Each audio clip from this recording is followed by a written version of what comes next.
We are live. Welcome to another Square and Compass live stream.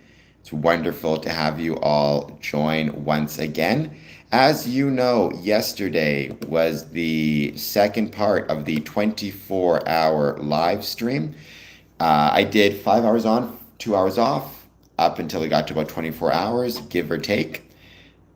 We talked about, amongst other things, my trip to Bogota, Colombia, and we talked about, hello, Michael Moore. We talked about the ancients and the moderns.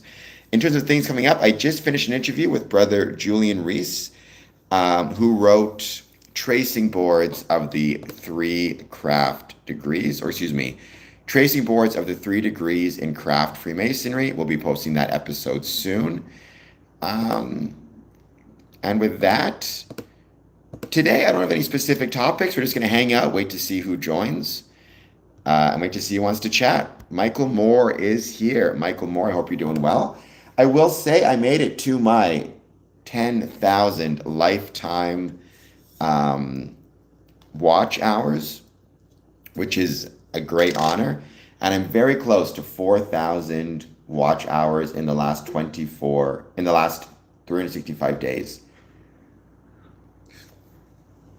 Tomorrow, we have one member here. Tomorrow, Christmas Eve, to celebrate Christmas Eve, I'm going to be doing a Christmas Eve members exclusive live stream, both for Patreon and for YouTube members. So pay attention to social media and my posts. I'll be posting the links for those shortly for both members and Patreon members. Thank you, Michael Moore, for that. By the way, I don't know, I'm sure you know this, but if you don't, Amherstburg has got their big meeting happening on their installation happening on the 27th. So, Saturday. I'm going to try to go to that in Amherstburg. Manny Pacquiao would destroy me. Manny Pacquiao is also a Freemason, so no, I'm not calling out Manny Pacquiao for a fight. You must be crazy. He will absolutely destroy me easily. Egg6805, what you can do though, I'm going to call you out for not hitting the like and subscribe button.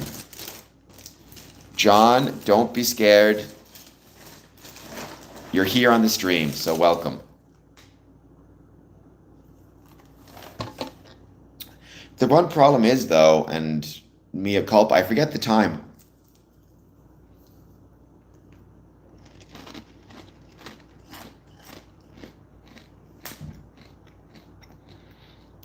I got an egghead. I've grown to accept it. I know that. John, please hit like and subscribe.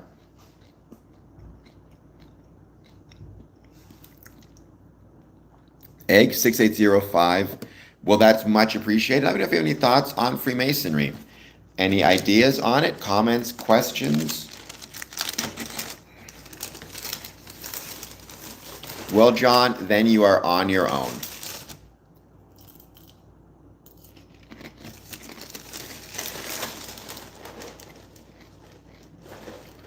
I haven't had lunch yet, so forgive me for snacking on some Cheerios.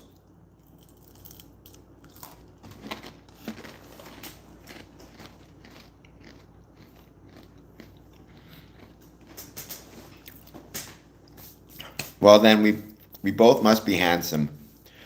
Oh, 81, I'm starving, and you're mentioning McDonald's? Bring me McDonald's. Order me McDonald's. Austin, man. Well, Freemasons, those were stonemasons that did that. Now, the stonemasons might have done that for free, in which case, good for them. But Freemasonry is a civic organization, it's a civic society. I have not. What's the fledgling movie?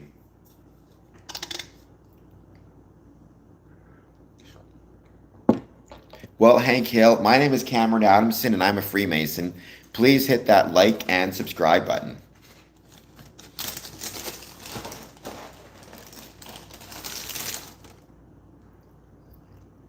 '81.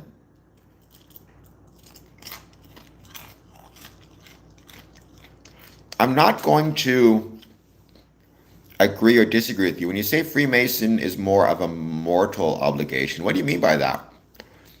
So I've never heard that expression before. I mean, I've heard some describe Freemasonry as a moral obligation in some sense. I don't know if I would use that term personally, but I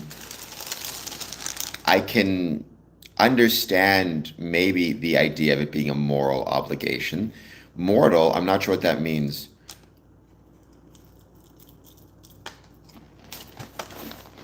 Cheerios.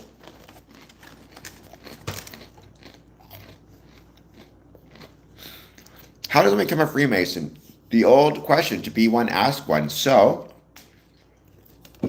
if you're interested in being a Freemason, what you need to do is you need to find Masonic Lodge or Masonic Lodge within your area and speak with them and ask them more about joining, explain your interest in it. Usually, I mean, Hank Hill is from Texas, if I recall correctly. Usually in Texas, there's several Masonic lodges that you should be able to find without issue. Google the Grand Lodge of Texas, approach them, and express your interest. No.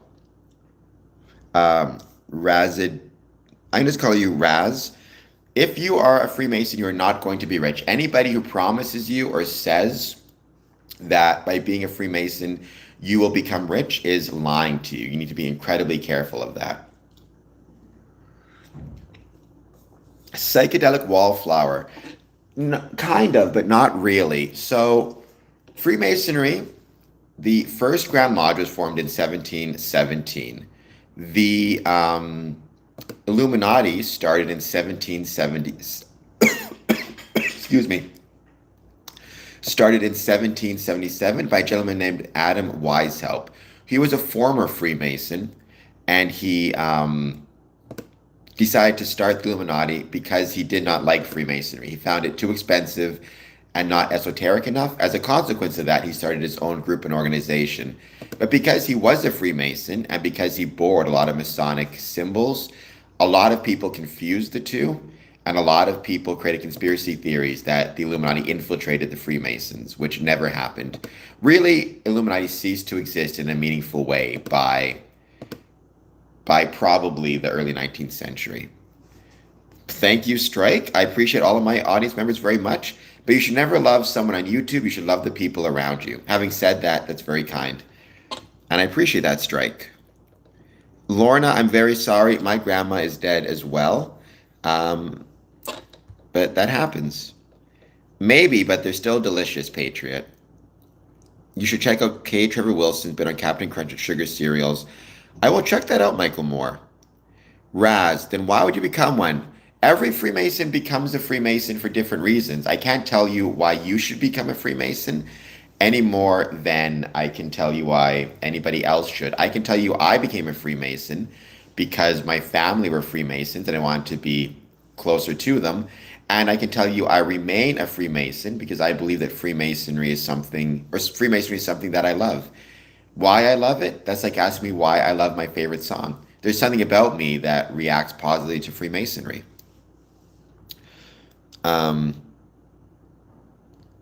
Pirate life, you do what you want. I don't think you can become a homosexual. I think you either are or are not one. I don't think you become one. Having said that, Freemasonry does not discriminate against anybody of any sexual orientation.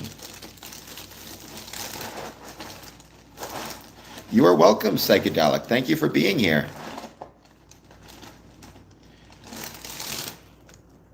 Um, 81. If you're a Freemason, then you're a good guy, period. I wish that was the case. I mean, Freemasons are human beings, and which means when you have all the good and not so good parts of what it is to be human, you will find within a Freemason and within Freemasons. I do believe, though, that if you are a Freemason and you follow the philosophies or ideas of Freemasonry, you are more likely to be a good guy, or at least act in a manner that's consistent with being good as much as you can. What? Yes, I am user, and cereal is delicious. Cereal's a great snack, Raw. I don't understand why people don't eat more cereal as like a snack. It's good for you. It's healthy. I'm not a dietitian. It just seems healthy to me. A Freemason is a member of Masonic Lodge, Omar. Um, Hello, Joe. I hope you're doing well. What depends on the cereal you're having? Caleb Middleton. Hello. I hope you're doing well. So, Egg 6805, Freemason, so stonemasonry is what makes masonry, right? It's a craft, stonemasonry. It's about shaping and building with stone to create things that benefit humanity. Homes, walls, castles, cathedrals, whatever it might be. Freemasonry evolved from stonemasonry as a civic and social organization. We do not sacrifice anything, Zoha, neither children nor anything else.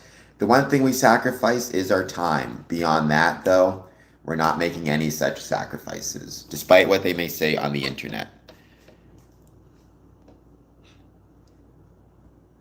Nick, there's no kinky stuff. And Jackie Moon, Freemasonry is not evil. I've been a Freemason since 2007. If I saw anything evil, I promise I would tell you.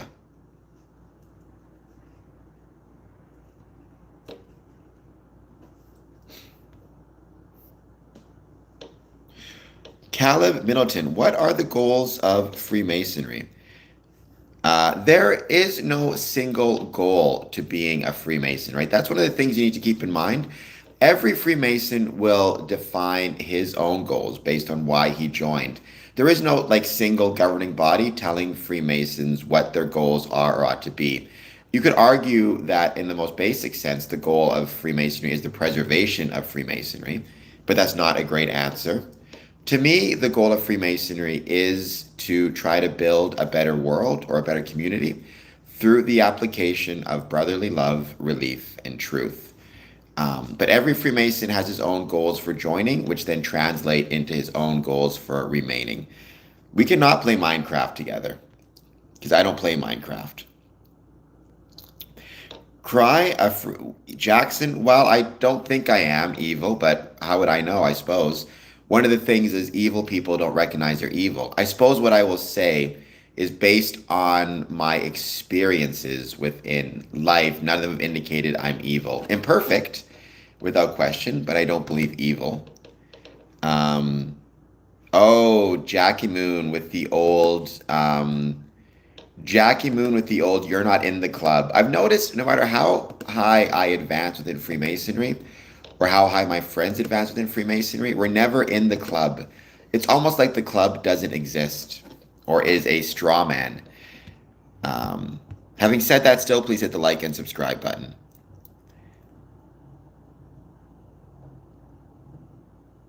Um,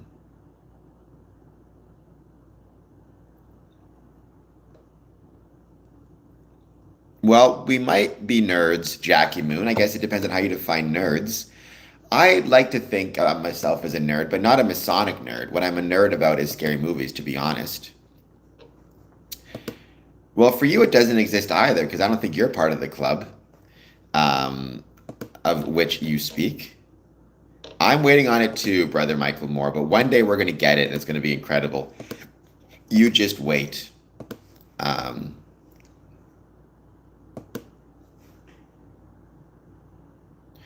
what would you feel the morals of Freemasonry is? That's a really good question. I mean, I think most honestly would say brotherly love, relief, and truth, which I think is a fairly accurate or general, as a general statement, it works pretty well. But I think the better way to think about it is not morals, but not is not morals, but it's ethics. Because morals are more of a personal thing. Ethics are organizational principles. So I think the ethics of Freemasonry, they relate to a belief in religious tolerance, a belief in political tolerance, actually just a belief in universal tolerance in general, be it religious or otherwise. which is something I greatly admire about Freemasonry. A belief in teamwork, a belief in order, a belief in structure, a belief that service to others and service to the community is a value, a belief that to be a good citizen is one of the highest duties one can have, a belief in travel as a way to expand one's mind and to show tolerance and respect for other cultures and to welcome other cultures to yours. One of the best quotes ever, though, about what a Masonic moral would be comes from the Anderson Constitutions of 1723 to be a good man and true and follow of the natural law, which I think is probably a pretty decent rundown of what I would consider to be Masonic morals, or at least Masonic ethics. Um,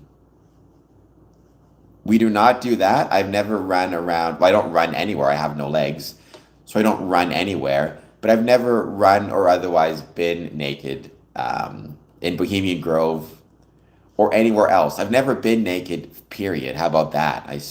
Shower with my swimsuit on. And no, Freemasons do not loot we shouldn't loot, because within Freemasonry, we are taught to be good citizens. So committing crimes such as looting would not be consistent with that.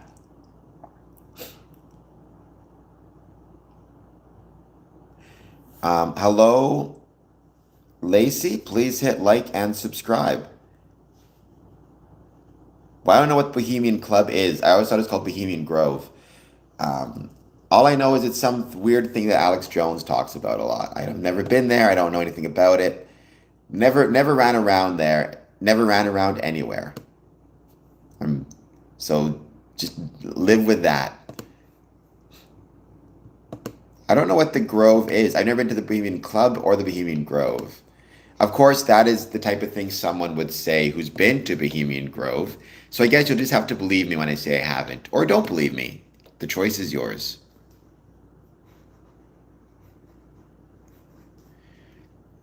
Well, can I start my allotted calories for 2027 then?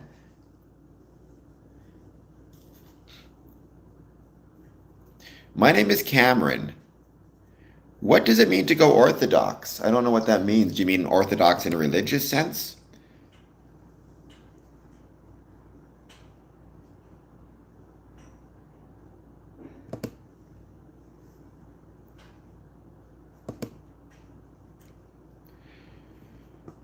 We're just hanging out, waiting to see who wants to join, who wants to chat. I don't have any specific topics for today's stream. Tomorrow though, excuse me, I will be doing two exclusive live streams, one for Patreon members and one for YouTube members to celebrate Christmas Eve. So I hope that you guys will join me for that. Yeah, I mean, me too, Michael Moore. Don't get me wrong. Now I'm going way past my allotted caloric intake. What can I do? Westy, I'm sorry you have COVID. It does still exist. A lot of people seem to have forgotten about it. Um, who knows why or think it's not a big deal. I still get my COVID vaccine every year, along with my flu vaccine, along with whatever other vaccines I may need to travel. So, my advice to people, for whatever it's worth, I'm not a doctor. You can take what I say with a grain of salt, is get yourself vaccinated.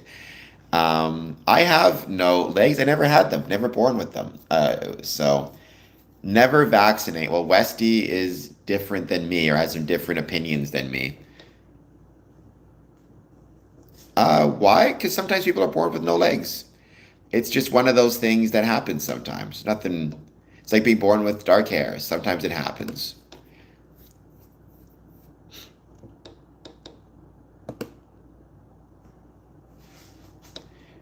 Yes, I got a big forehead. I've grown to accept my big forehead. What can I say? It's one of those things where I just have to accept I have a big forehead. That should not stop you from hitting the like and subscribe button. I don't know. What I can tell you is I've gotten vaccinated and I'm not glowing green. I think I've got 6 or 7 COVID boosters. I don't remember the number. Plus all my other vaccines that come with the necessity of travel. So, for example, I got my yellow fever vaccine when I was traveling to Bogota, Colombia. I got my hepatitis vaccines. One thing I will say is to be a Freemason, you need to be a traveler. You don't need to travel, but to get more out of Freemasonry, travel is incredibly vital and incredibly important. And part of traveling, especially traveling overseas, is showing respect for the country or the area which you're visiting. And I believe one of the best ways you can show respect for the country is by keeping up to date with whatever vaccines are recommended or required to travel there. Not only will that, not only does that show respect for the country to which you're visiting by helping to ensure you're not spreading disease there, but also when you return to your home country, you're showing respect by taking precautions and doing what you can to not spread disease when you arrive back here. Freemasons shouldn't be racist, George Ford. Obviously, Freemasons are human beings, which means all of the best and worst parts about what it means to be a human you will find in Freemasonry. And there have been many Freemasons throughout history who've been racist, unfortunately. However, I would say as a general rule, Freemasonry has actually been on the forefront of welcoming people of different faiths, beliefs, and those who are regularly discriminated against into their lodges. Freemasons are members of Masonic lodges. Masonic lodges are civic and social groups that have existed since, at least 1717. Freemasons did not create the KKK. They famously were members of the Freemasons who were also members of the KKK, and that's unfortunate. Not every Freemason follows the philosophies and ethics of Masonry appropriately, but that's true for every organization. There have been racist members of the church, racist police officers. Like, racism is not a Masonic issue, it's a human issue. It does not, because Freemasonry is not a cult. Well, Albert Pike was famously a racist fella, although what's interesting about Albert Pike is he seemed to later in life actually become much less racist than he was earlier in his life. I'm not sure why that was or where that came from, but he was famously supportive of Prince Hall Freemasonry, which is famously Freemasonry, was Freemasonry for black men, African Americans. And so it's one of those things where when you think about it, like, people change, and who knows, maybe some Masonic principles eventually got into his, made Masonic principles or ethics made their way into his soul and helped him reconsider his racist views. I like to think we're cool, but everybody decides that for themselves. I mean, Freemasonry at its core is no different than anything else. The extent to which someone finds it cool or not cool really is dependent more on that individual. It's like your favorite song, right? The extent to which somebody loves their favorite song, it has more to do with them and their own personality and what's happening in their life, much more so than the song itself. Didn't Anthony Joshua win? That's the fight, right? There are, well, I mean, you could argue there's even more than 33 degrees if you want to count Memphis Mizraim, which goes up even higher in Europe. I'm 18th degree Scottish Rite. I know a little bit about the 32nd and 33rd degree based on my researches, but not a ton, because it's not something I want to know a lot about. I'd rather wait and one day get it myself. Yeah, I heard that he lost. I mean, I have no issue with, I don't know much about Jake Paul. Logan Paul's a great professional wrestler, I'll tell you that, especially for being so new to it.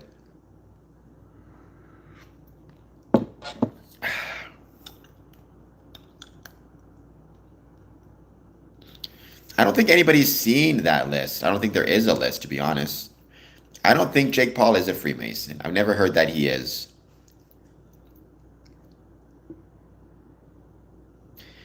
No, well, that is not true, Zohab. Freemasonry is not responsible for a lot of wars. Freemasonry is not responsible for any wars. Wars are political situations. That's not to say that there can't be Freemasons who are also, serve in the army of their country or serve in political leadership roles. And as a consequence of that, we'll be involved in wars, but that's not the same as being responsible for a war. Right? And that's something you need to be incredibly careful of. Like, for example, during the Revolutionary War, famously, there were Freemasons on both sides. King George was a Freemason, and so was George Washington. So you had two men named George, both of whom were Freemasons. That doesn't mean Freemasonry as an organization was responsible for the war. It just means Freemasonry is so ubiquitous, you had men on both sides of it. Not really, Zohab, especially not in 2025. I mean, I've been a Mason for 20 years. In that time, I've known three Masons who were in politics, and it was always at a city council level. In one case, in a city, not my city, but in a city, it was the mayor. So, and that's three out of hundreds and hundreds I've met over the years. So it's a very small percentage. Historically, there used to be more, like 15 United States presidents have been Freemasons. I think eight prime ministers were Freemasons of Canada, the last one being Diefenbaker in the 60s. So,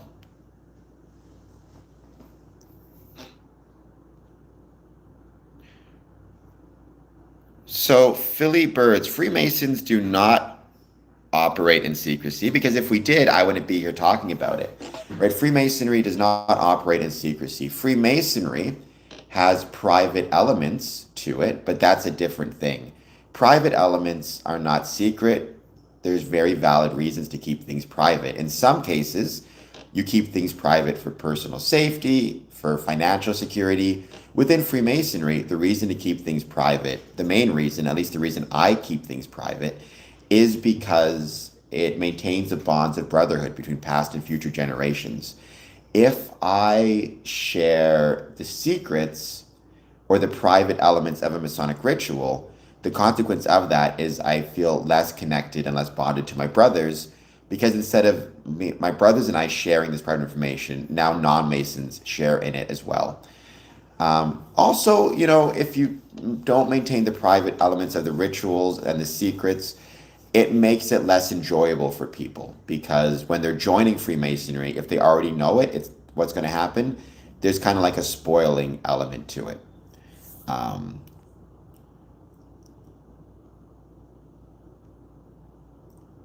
um, what do Freemasons do or believe in?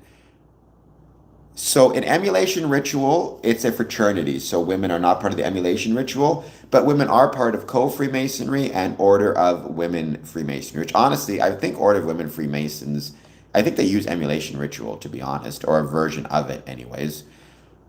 What do Freemasons do or believe in? Exer Gemars. So, Freemasons don't have a set of beliefs, it's not a religion. Every Freemason will have his own belief in a supreme being based on maybe his culture, his family, what he believes, what called his heart. We have Christian, Muslim, Jewish Freemasons, Indigenous, Hindu, Sikh. In terms of what we do, ultimately, what Freemasons do is fulfill the human desire to belong to something greater than oneself. Beyond that, we preserve Freemasonry, we meet, and we maintain our order. Think about it like a civic group or civic organization whose main purpose is to gather and to meet with one another. Um, have you ever sacrificed an animal? I have never sacrificed an animal, nor have I ever sacrificed, the one thing I've sacrificed in Freemasonry is my time, and that's about it. Um, I don't have to filter my face. My face is just naturally this ugly. I've never sacrificed a goat as a Freemason. Phyllis, I mean, when you say it's not open to the public, what do you mean by that? Have done many open houses. I've taken many members of the public on tours of the building. I have this stream where I talk about Freemasonry. Yeah, if you want to see, even in the States, actually, and Michael Moore can confirm this, Most of their initiations are actually open to the public. They do open installations. But there are aspects of Freemasonry that are private because it's a private club. That's no different than saying, like, why is your grandma's knitting club not open to the public? It's a private club. You can join, but that's not the same thing as it being open to.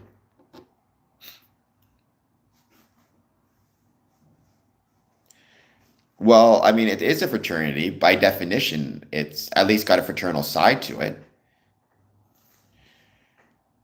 We, for that, you got to join Freemasonry. You got to take a leap of faith. What I can say, Phyllis, is nothing we do in Freemasonry is contrary to anyone's civic, religious, or moral responsibilities, nor is it anything illegal or unsafe. But there is a leap of faith element in joining Freemasonry, right?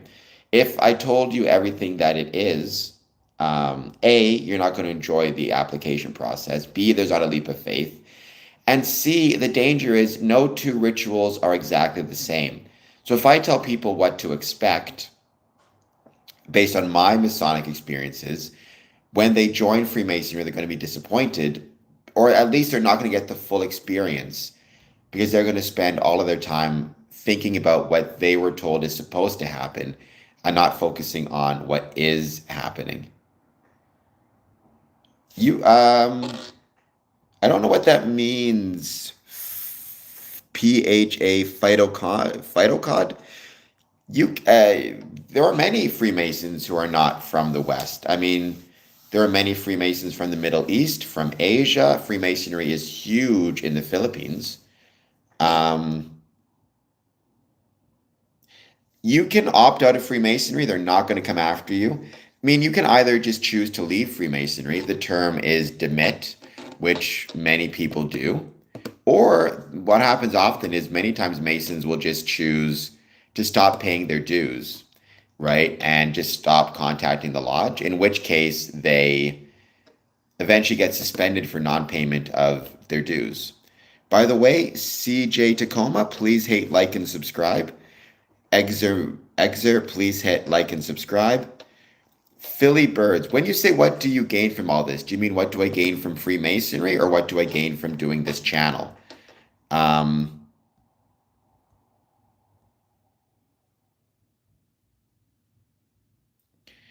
no, Freemasonry, it is not about giving anybody a large sum of money. If anybody asks you for money at the start, it's a scam. Eventually, you have to pay your dues, and the dues can be as little as $40 per year and as much as $200 per year. I've actually heard of some Masonic dues being as large as $500 per year.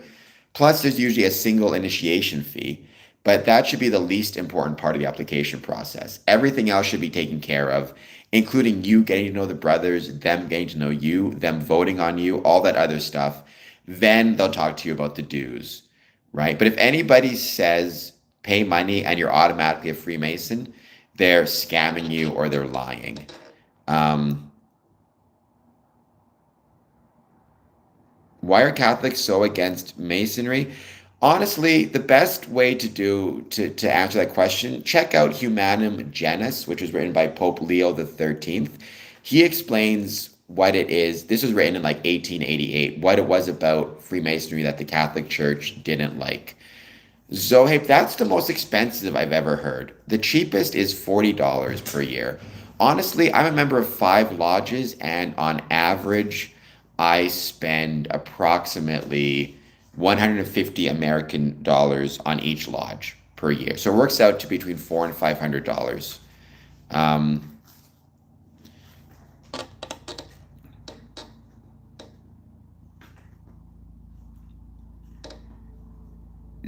Not thousands words. Well, I mean, maybe 1,000. Actually, I don't know what the number is. Acme. That's a really good. I wonder. It'd be fun to actually count how many words I've had to memorize in Freemasonry. To pass, to initiate, to be passed and raised, it might be in the low thousands. I'd probably say it's in the mid hundreds, to be honest. But once you get into doing ritual work, becoming a worshipful master, you're probably looking at the thousands. That's fair. Yes, I am boring. I've grown to accept it.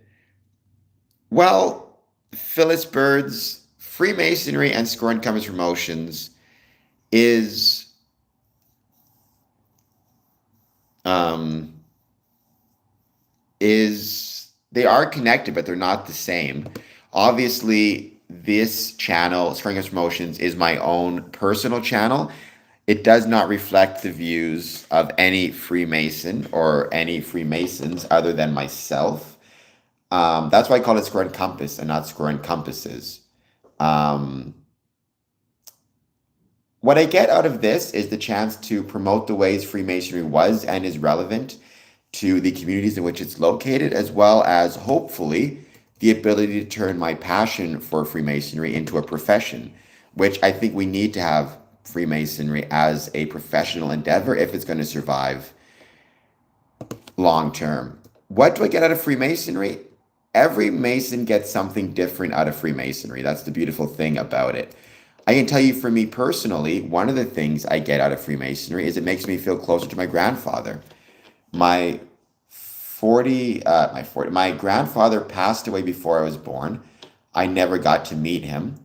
However, he was a Freemason, and the fact that he was a Freemason, as am I, makes me feel well connected to him and closer to him in a way that if I wasn't a Freemason, I don't think I would have had that connection.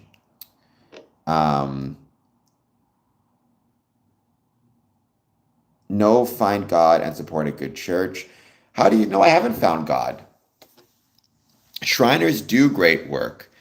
Do you belong to a Blue Lodge? I do. I mean, you have to. If you're a Freemason, you kind of have to, by definition, belong to a Blue Lodge or a Craft Lodge. Right? At least, that's not to say there aren't other bodies and organizations, but I'm a member of my mother lodge, is Windsor Lodge 403.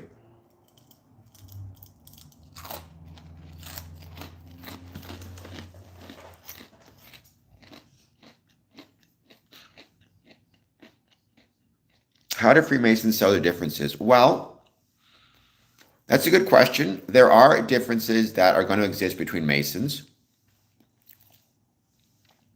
because Freemasons are human beings, and as a consequence of that, you get disputes, you get debates, you get disagreements.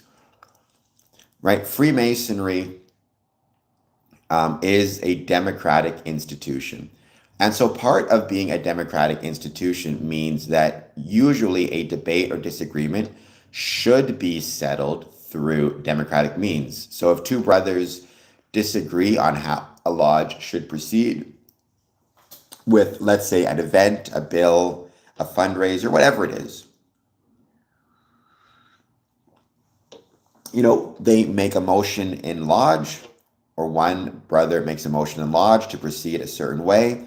There's a debate or discussion, and then the lodge votes. And however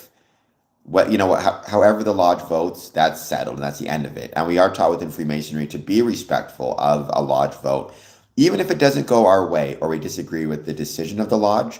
It's a democracy. The lodge gets to vote. It's no different than saying, what if you don't like the president or the prime minister that was democratically elected in your country? You still have to be respectful of the decisions made, and the fellow citizens. If there are personal disputes between two Freemasons, which can happen, hopefully they will be responsible enough to try to settle their differences outside of the lodge by talking it out.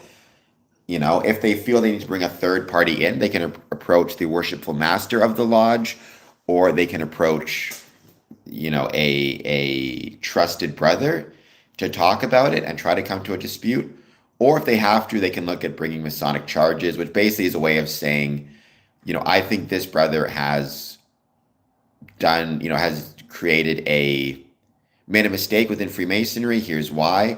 And a trusted third party can decide the appropriate response. Phyllis Birds, Jesus is king. A lot of Freemasons would agree with you. A lot of Freemasons would absolutely agree with you. Freemasonry is not a religion, though. So we have Freemasons of many different religious beliefs, including Christianity. Well, Rogue, I mean, I'm talking about Freemasonry, which is a democracy, or at least it's democratic. It's a democratic institution. You can be both a democracy and a republic. I don't understand where this weird idea came that those two things are distinct. They're not, right? You can be both very easily. I am not a preacher. I'm a worshipful master of a lodge. Well, paid masonry, certainly if you're a stonemason, you should get paid for your work. Freemasonry is not about getting paid for things, though.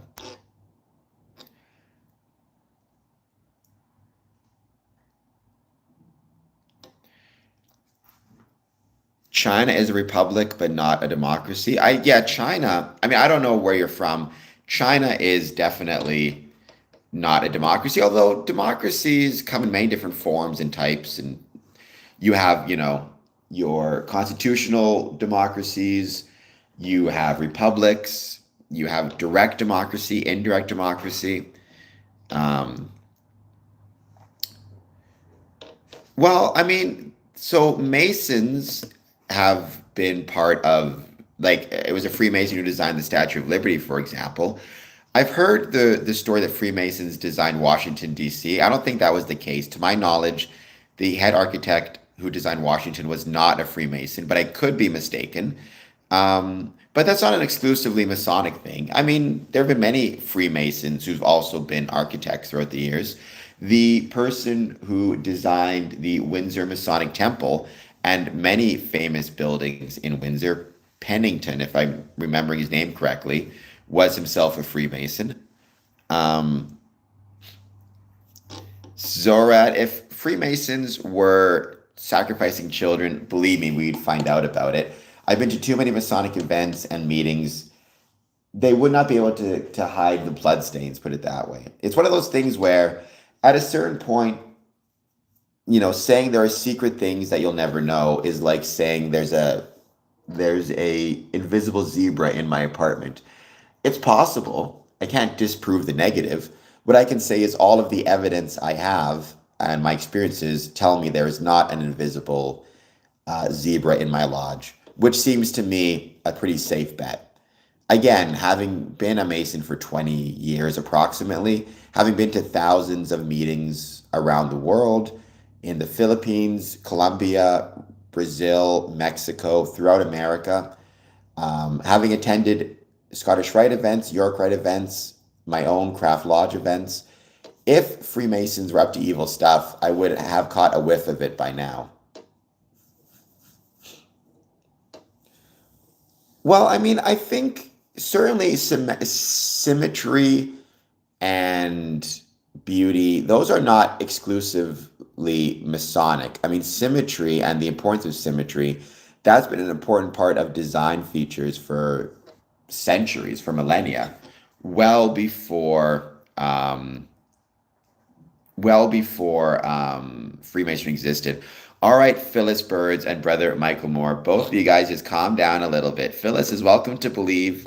I'm assuming she with the name, or no, it's Philly. I don't know if it's a he or she. Not Phyllis, Philly. Philly Birds and Michael. It's going to be fine. Philly Birds, whomever it is welcome to believe whatever they want about Freemasonry.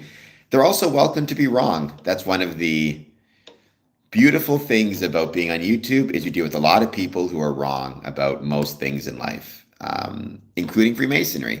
But Philly is still welcome to his/her beliefs. Um, they, them, yes, Philly Birds, they, them. Um, yeah, I mean, unfortunately, right? That's one of those things where if you're going to be on YouTube, you have to accept the fact that people are going to be wrong about a lot of stuff, including people who jump in your chat. Um, Obviously, I'd prefer they be correct, and I hope they listen to me and my experiences with Freemasonry and use that to understand where they're incorrect. But I can't censor them. I mean, I guess I could. I could put them in timeout or ban them. The problem with doing that is they'll just go somewhere else and say the same things, right? All I can do is try to create as big of an audience as I can for myself, where I can spread the truth of Freemasonry based upon my experiences, my understanding, and my engagement. Um, I mean, I 605, I guess what I'll say is I'm not a personal fan of Donald Trump. I think he's a pretty terrible president. That's my own opinion. Many people disagree, and that's fine. There are many different political views within Freemasonry. Freemasonry is not a cult for a variety of reasons, the main one being that cults require you to completely separate yourself from your friends, your family, anything and everything that could get between you and the cult. That's what a cult does. Freemasonry tells you to put your family and your work and your other responsibilities ahead of Freemasonry. Also, Freemasonry is democratic, cults are not. Donald J. Trump is not a Freemason, at least to my knowledge. I've never seen any evidence that that is the case. A Paramar, Trump is corrupt. Seems that way, but again, that's my opinion. Hello, Mary Tepper. Welcome back. I've never heard any evidence that Freemasonry and Scientology are connected, Zurain. I don't know anything about Scientology really, other than to my knowledge, as Scientologists believe in a supreme being, and as such, they would be welcome to become a Freemason. I've never met any Freemasons who are Scientologists, though.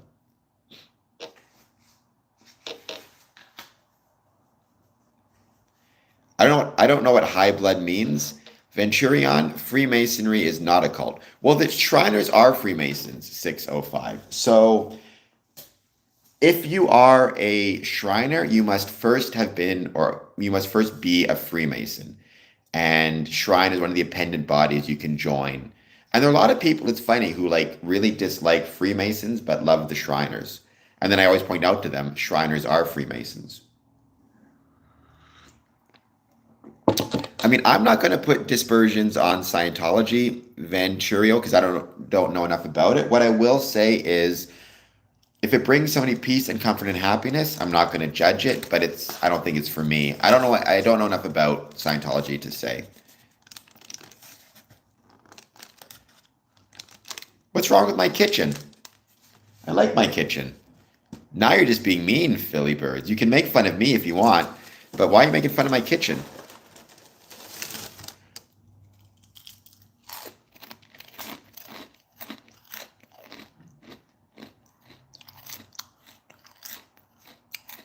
I live in an apartment. What's wrong with being poor?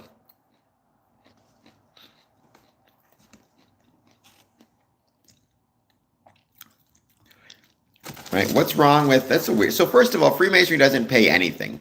I am trying to change that through the application of Square and Compass promotions. And in doing so, use my passion for Freemasonry to turn it into a profession. If you want to help me get, I'm not a 32nd degree Mason, but Philly, if you want to help me, then do a 99-cent super chat. Help me get help me get some more money to give to the Freemasons.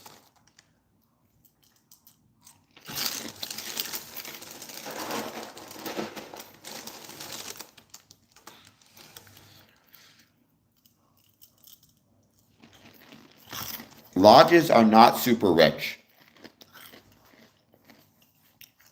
So you're just being a pain in the butt for free? All right, so be it. Why are lodges actually super rich? I mean, first of all, there's a huge difference between being property rich and being rich. A lot of Masons, so when Freemasonry, you can join the Moose Lodge. They're great. They're great organizations. When Freemasonry was growing rapidly in the 1920s and the 1950s, a lot of Masons built their own buildings. And these were giant buildings or, very expensive, well-endowed buildings because Freemasonry was growing so much. You had, the Windsor Masonic Temple, Detroit, Toronto, Scottish Rite in Bay City. So many of these buildings were being built because Freemasonry was so ubiquitous, growing so much.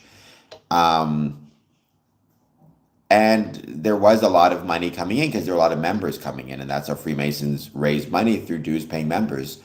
As Freemasonry has declined, a lot of times these buildings have become almost like white elephants, very expensive, but all the money goes to the building. So they seem to be more well off than they actually are. No, we should not. We should not have armed militias. Let's not do that. Freemasons control oil and gas. No, Freemasons do not control oil and gas either. Um, well, actually, I just got somebody here. Hold on just 1 second. I'll be right back. It's the Masons coming together.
Another episode of My Neighbors Are Better Than Your Neighbors.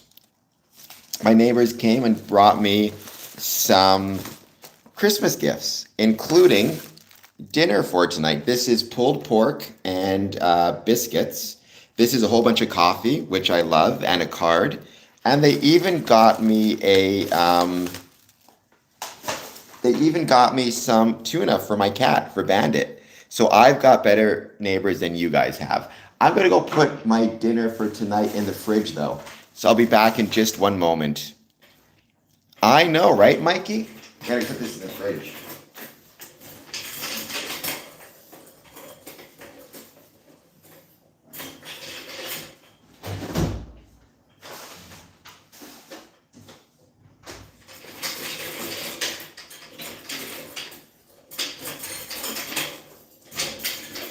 There we go.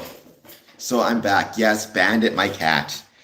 No, Bandit is not the dinner. I'm eating the pulled pork. Bandit's dinner, which is my cat, is going to be some tuna. So there you go. Well, I'm very lucky to have the neighbors that I have. I'm going to say that without question. I'm very lucky to have the neighbors that I have. Hello, brother Courtney. Thank you for being here.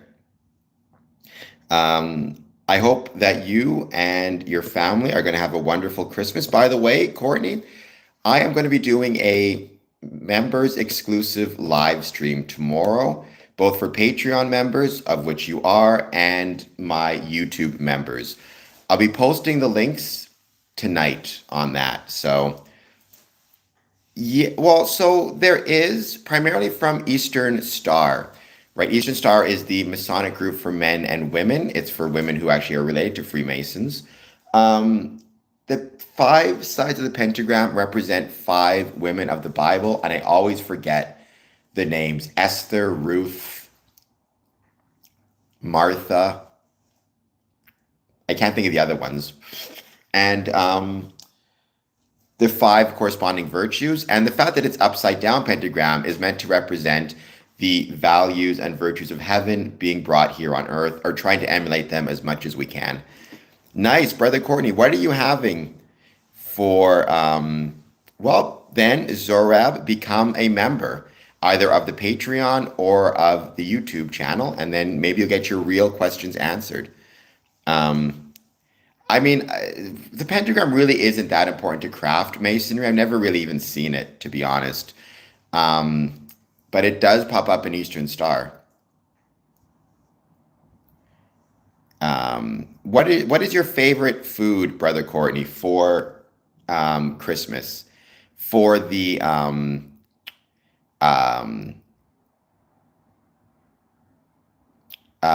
for Christmas, for me, it's probably turkey with cranberry sauce.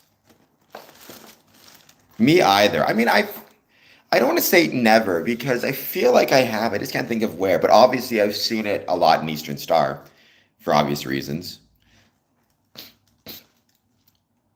Kind of, Marcus, but not really. That's kind of a good idea, the way to put it. I got. Oh, look at this. This is a my neighbors are better than your neighbors. Um, Terry's orange chocolate as well. Honestly, I don't know why Blue Lodge is called Blue Lodge. You'd think I would learn that. But I mean, it's not the color because oftentimes Blue Lodge is called Craft Lodge as well.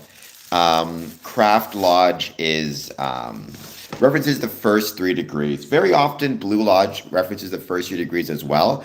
And then Red Lodge will be used to describe your pendant bodies, either Scottish Rite or York Rite. But colloquially, I've also heard York Rite. So I've also heard York Rite referred to as Red Lodge and Scottish Rite referred to as Blue Lodge. The point is, Blue Lodge, Red Lodge, I'm not a fan of that distinction when it comes to like defining these things. I prefer Craft Lodge appendant bodies. Green beans. Well, as a Mason, brother Courtney, you should love green beans. So good for you. I would support that.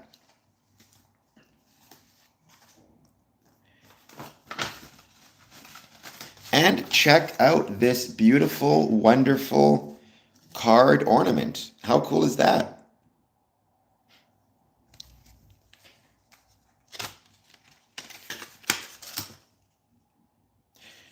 Tell us what's shaping yourself into an ashlar and why that is a good thing. That's a great question. That's metaphorical, right? So within Freemasonry, we have what are known as the rough ashlars and the perfect ashlars. Or in a lodge, it's just one, the rough ashlar and the perfect ashlar. The rough ashlar is a piece of stone that hasn't been worked on. So what that means is it is still rough. It's got the rough edges on it, whatever it might be, right? And then the perfect ashlar is a stone that's been made square, that's been shaped and formed, made perfectly square. I agree with you, Mikey. It's a great allegory.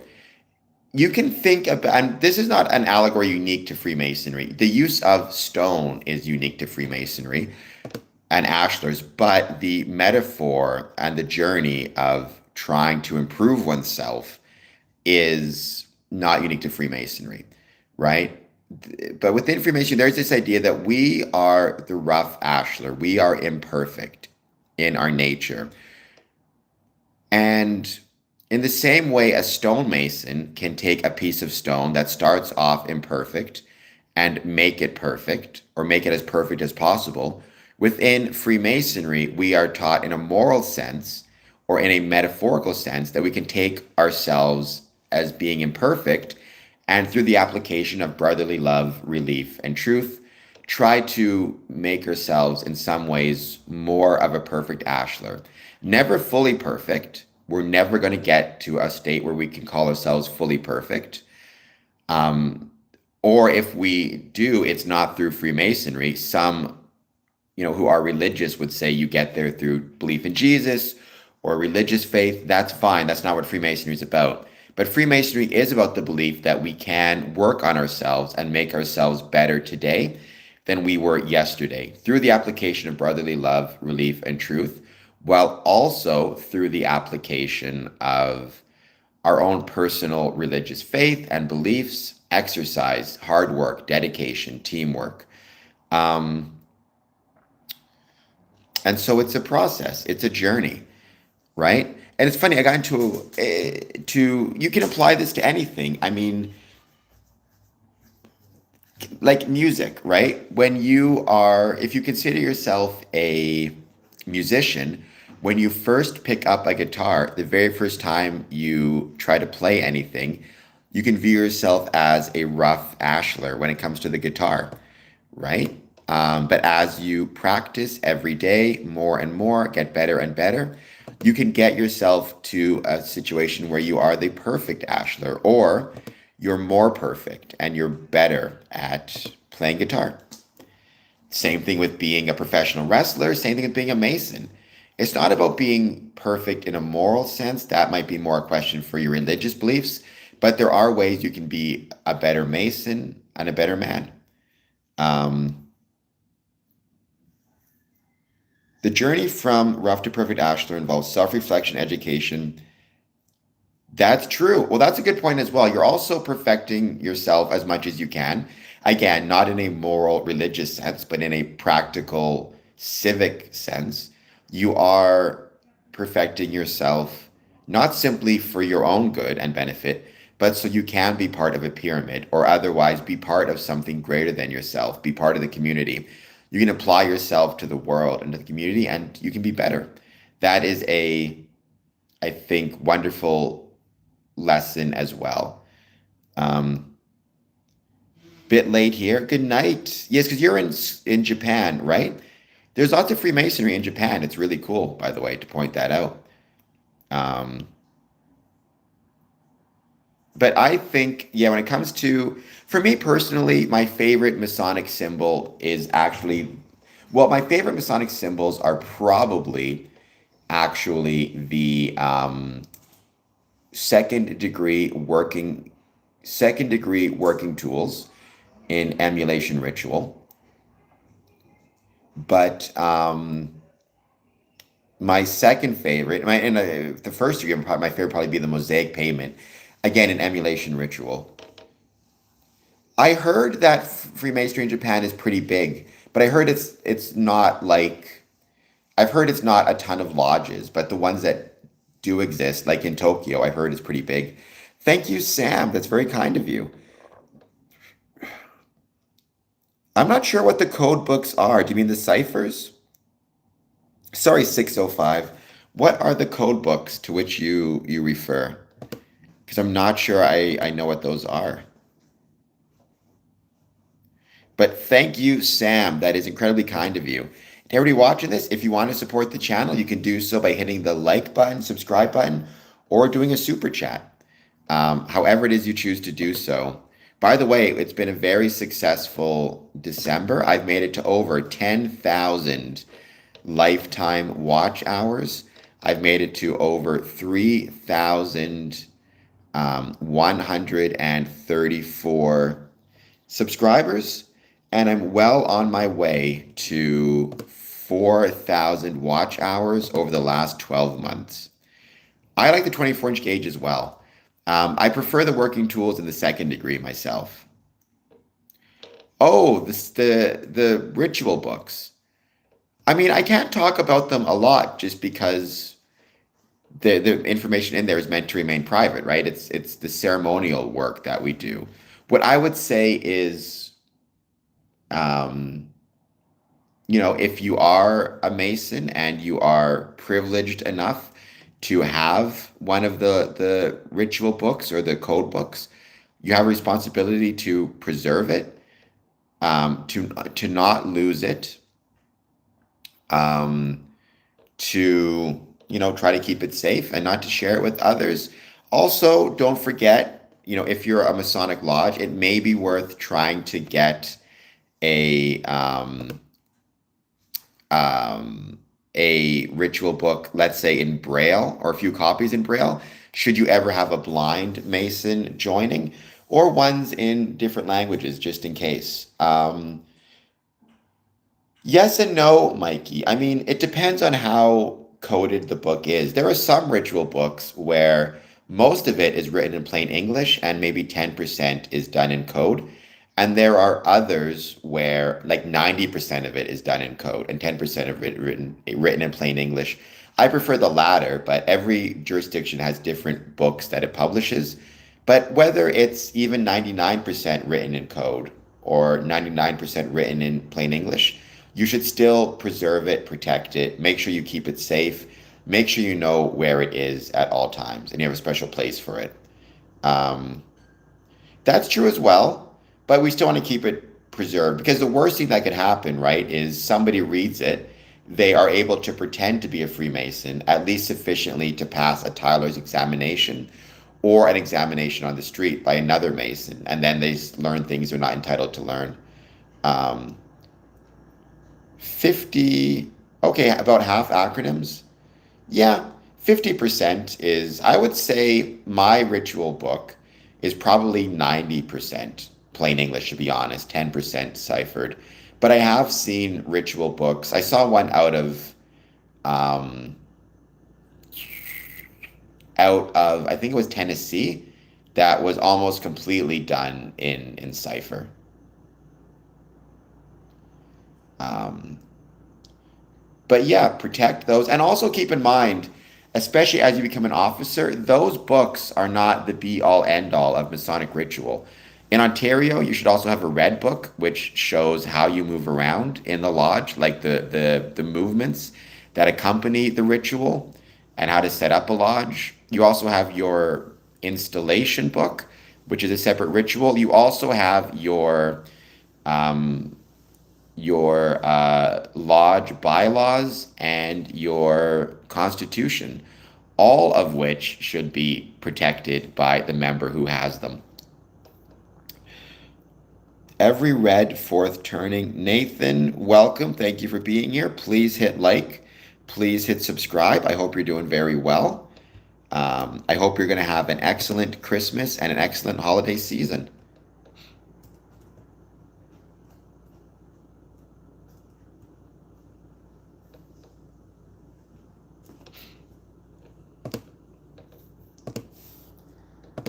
I just read, or sorry, I just interviewed, by the way, speaking of books, Julian Reese. He wrote Tracing Boards of the Three Degrees in Craft Freemasonry Explained.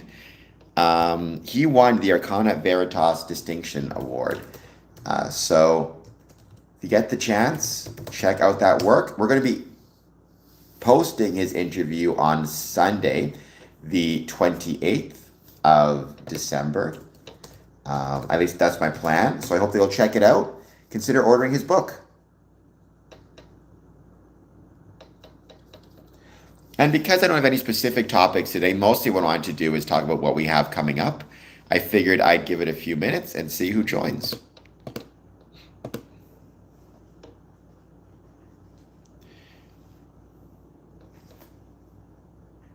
I mean, you're not wrong, Nathan. History does repeat itself. I'm getting kind of scared right now with some of the things I'm seeing within history repeating itself, like a significant rise in anti-Semitism, a significant rise in just racism in general against Muslim people.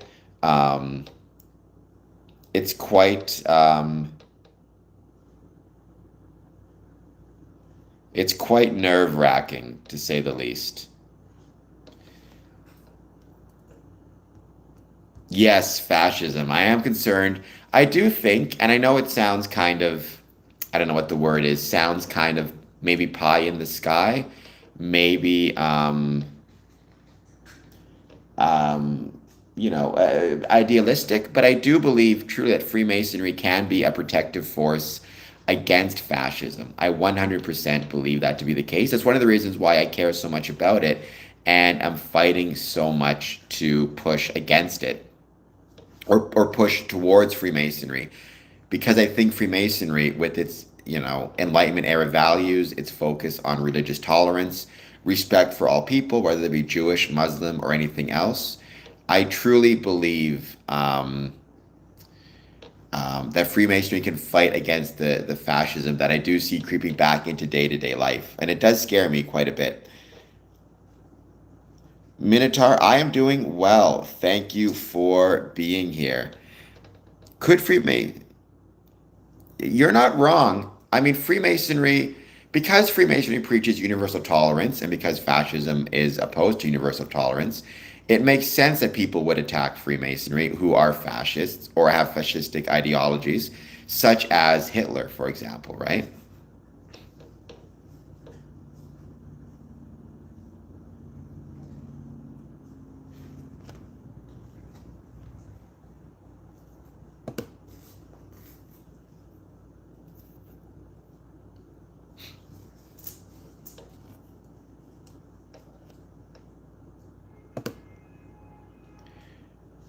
Hello, Phaeton Code. I can't pronounce your name. Hello, thank you for being here. Please take a moment, hit that like and subscribe button. Don't forget about the things that we have coming up in Freemasonry, or sorry, excuse me, in Squared Compass Promotions, including but not limited to what's going to be a blast, a 2 member exclusive streams, which I cannot wait for, as well as a interview on the 28th. You're going to be seeing all of that stuff very soon. Follow me on social media.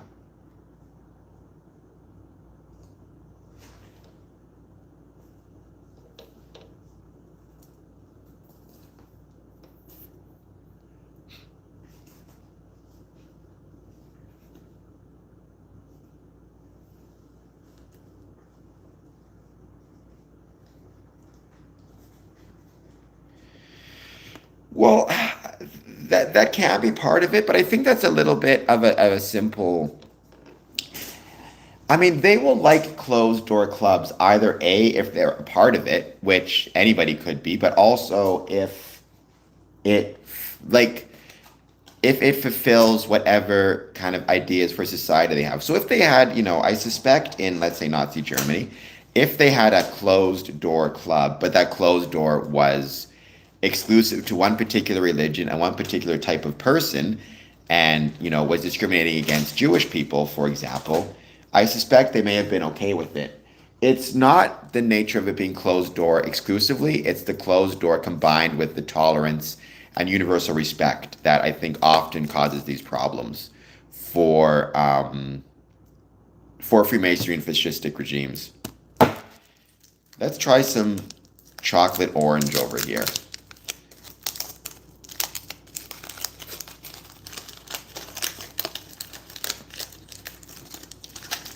But we'll see. Once again, my neighbors are better than your neighbors. So, Brother Michael Moore, question for you. What is your favorite Christmas food to eat? I went with turkey and cranberry sauce. As a good Freemason should, Brother Courtney went for green beans. What about you?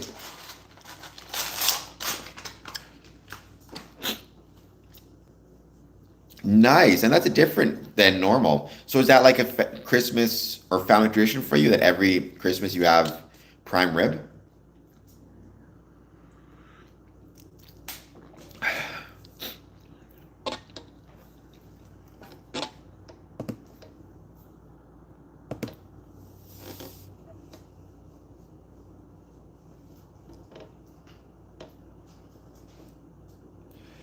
Yes, fascistic people and dictators don't like that either. Again, they don't like it for certain people. Like, in Nazi Germany, they didn't want Jewish people to have autonomy and to make their own decisions or to live as they chose. If, people that were in the in group wanted that, then it tended to be different. That's one of the biggest risks, I think, of fascism, right? Is it's not that it's anti-freedom, it's anti-freedom for some people and maximal freedom for other people, which ultimately over time going to lead to, human rights atrocities and abuses and people doing whatever they can to remain in that in group, even at the expense of their fellow man, by not being able to recognize that there is no such thing as an in group and an out group. There's just people, human beings, all of whom are struggling in whatever ways that they can to have a human experience and to get through this world. And we should be tolerant of, you know, persons of different faiths, religions, backgrounds, etc., which is what Freemasonry believes.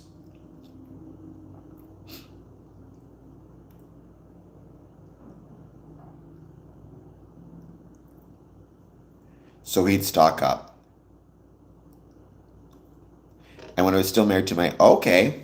So, see, I do like prime rib a lot, in fairness, as well. Sometimes the best type of Christmas is like food is like the slightly different one. Like I knew somebody who did like a pot roast for Christmas and it was really, really good.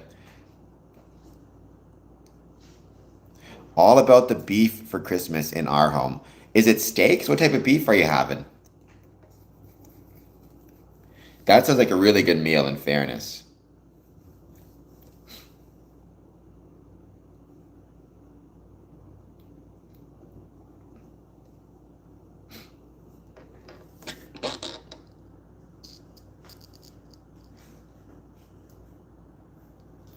Trevor Scott, I am too old. I am 42 years old. I didn't want to be this old. I was happy to be 35. Having said that, I'm a firm believer in the old expression, you should never be unhappy about growing old. It is a privilege denied to many. Nice, nice. So you got a good one. Well, I mean, you got a good one anyways. We all knew that. But the fact that she can cook a prime rib to perfection, that's even better. I've told this story before, but a few years ago, I was actually, I guess it would have been a year ago. Again, time flies. I was visiting Chicago, as I often do, and I went to the West Masonic Temple, where they were having not a Christmas dinner, but a Thanksgiving dinner. And I got there a little bit early, and I asked them, if there's anything I could do to help get ready, and they put me in charge of making deviled eggs and making the green bean casserole. And they gave me the recipes. I had made um, deviled eggs before, and I was pretty good at making deviled eggs. So that was not a big deal. But I also um, had never made green beans before, so I made green beans for the first time, or green bean casserole for the first time. It was, 2 cans of green beans. I forget all the other recipes. The point is, it turned out pretty great. I don't want to brag, but my green bean casserole was really good. It was also a really cool Masonic building to see.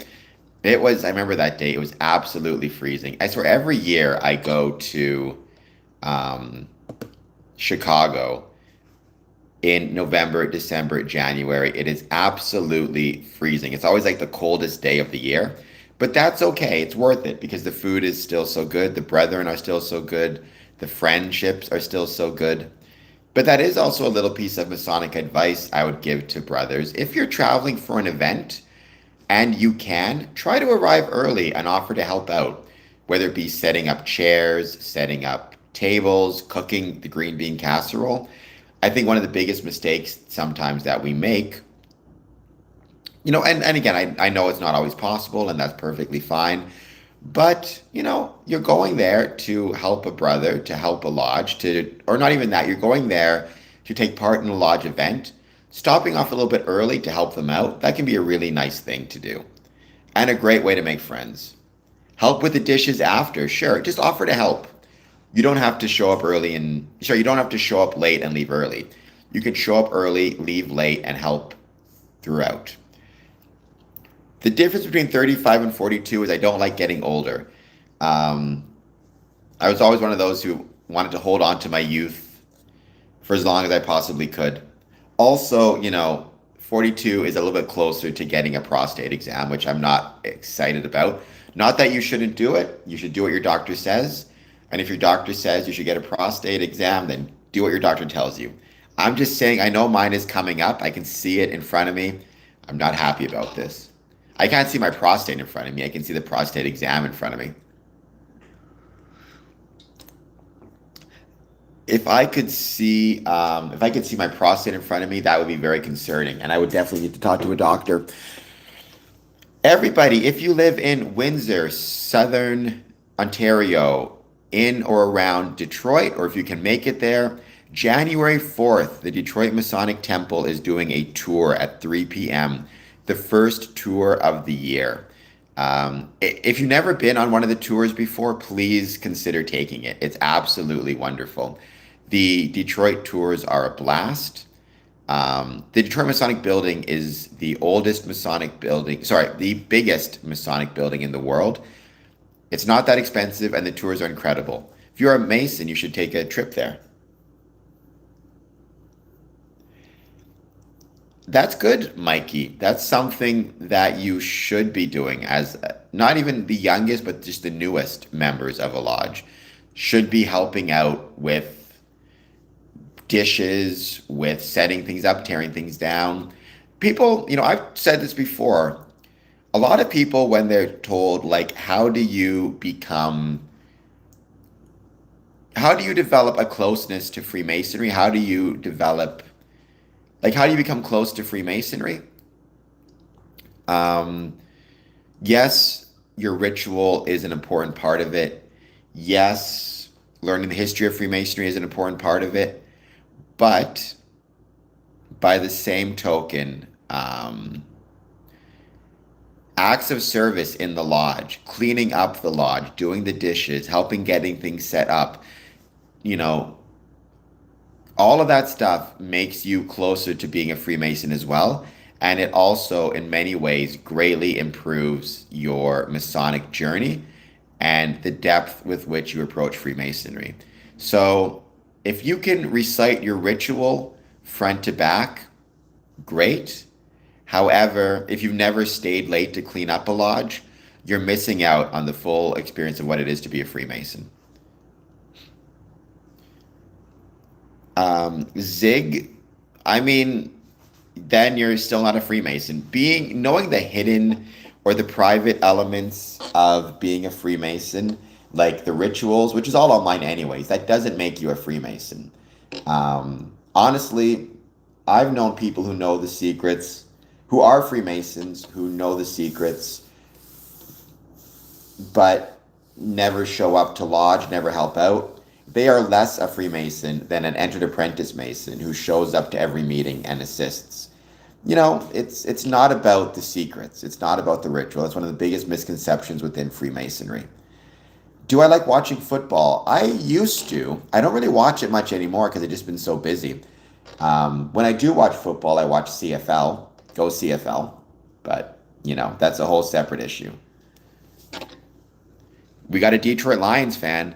I would like to get to a Detroit Lions game, though, just because I live in Detroit. I live in Detroit. I live in Windsor. I live so close. You'd think I would make it there at some point.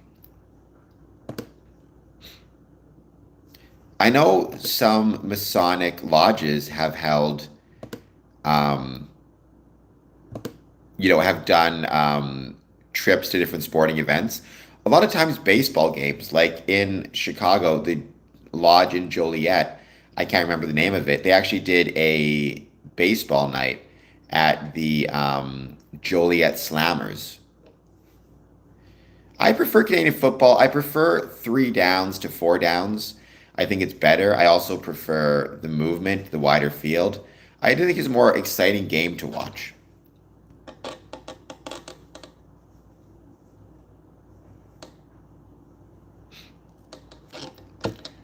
We are going to be, well, the problem with So first of all, Mikey brings up an incredibly good point. Um, being, things online will give you both accurate and inaccurate information, but it will not tell you which is which. And very often it will combine the two.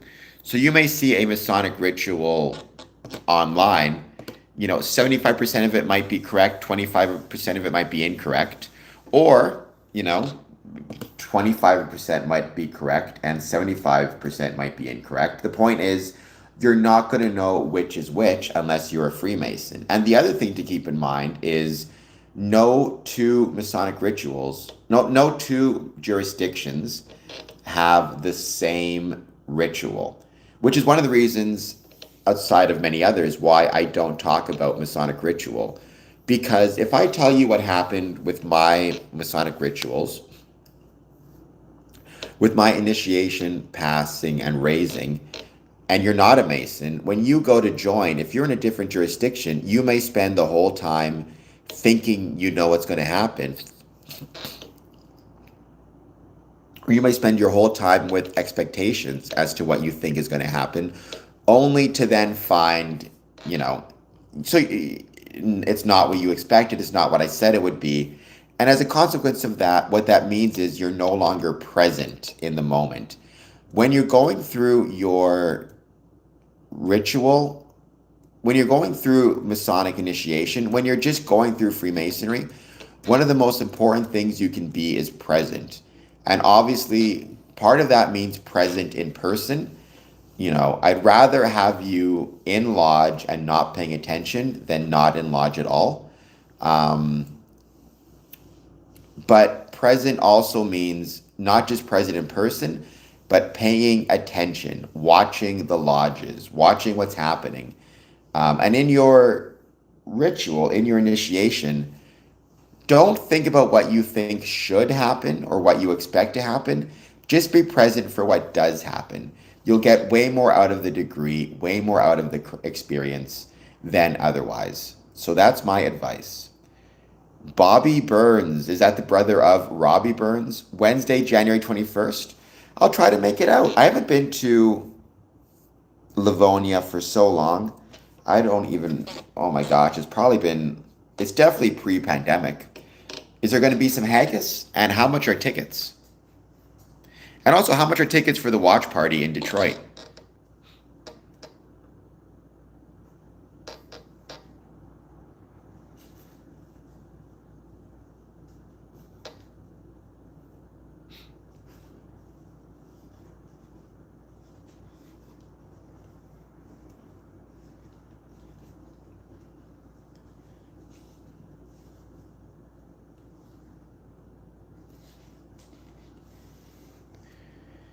$30. 30 American, I'm assuming. So like 35, 36 Canadian. Well, maybe 40 Canadian, which is not terrible by any means. Is there a cost for the... maybe. I mean, I'm sure it wouldn't be that expensive. Where is the watch party going to take place? I mean, I know you said Detroit Masonic Temple. In one of the lodge rooms? In the theater? Are they going to pull down the big screen?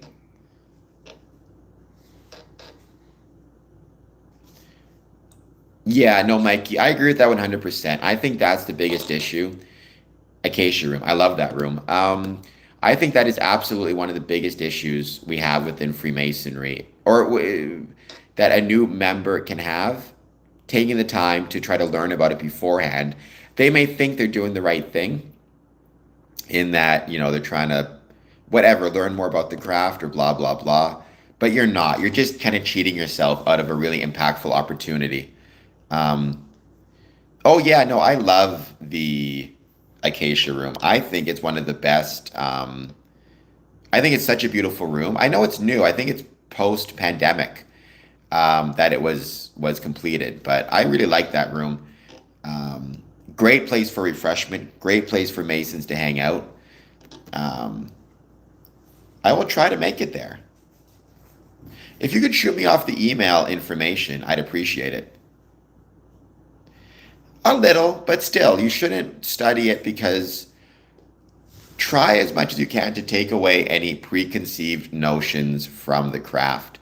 I mean, and just enjoy the moments, right?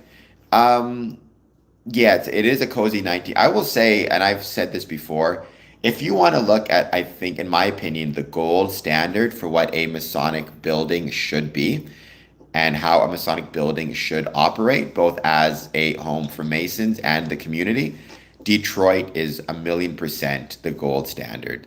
You know, Ryan Grote has done an absolutely outstanding and incredible job at that building. Um, as have the docents, as has the staff, as have the Masons. Nothing but respect for Detroit and for the work that it has done, keeping Freemasonry not just alive, but alive and well, and not just alive and well, but alive and well and growing in Detroit. Your wedding was incredible. It was wonderful. Thank you again for the invitation. I ate way too much food because I didn't realize. I don't know why.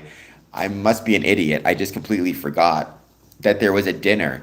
So I so loved the snacks and the food before the dinner, the charcuterie boards, the mushrooms. Those mushrooms were so delicious. I still remember those stuffed mushrooms that like I filled up. I had so many of those that then I'm thinking to myself, like, I'll probably get ready to go in half an hour. And then I look in that room and I see them putting out food and I realize, oh my God, there's an actual dinner. I completely forgot. So the dinner food was so delicious as well. I had more of that than I probably should have. I was quite stuffed. I was so full, I decided not to get a ride back to Canada, but to wheel to the bus stop just because I wanted to wheel some of it off because I felt like I needed to kind of, move around a little bit or else I was going to fall asleep. Probably, honestly, your wedding was probably one of the best meals I've ever had at a Masonic building. The best meal I ever had at a Masonic event was in Rio de Janeiro in Brazil. But yours was up there. Yours was up there for sure.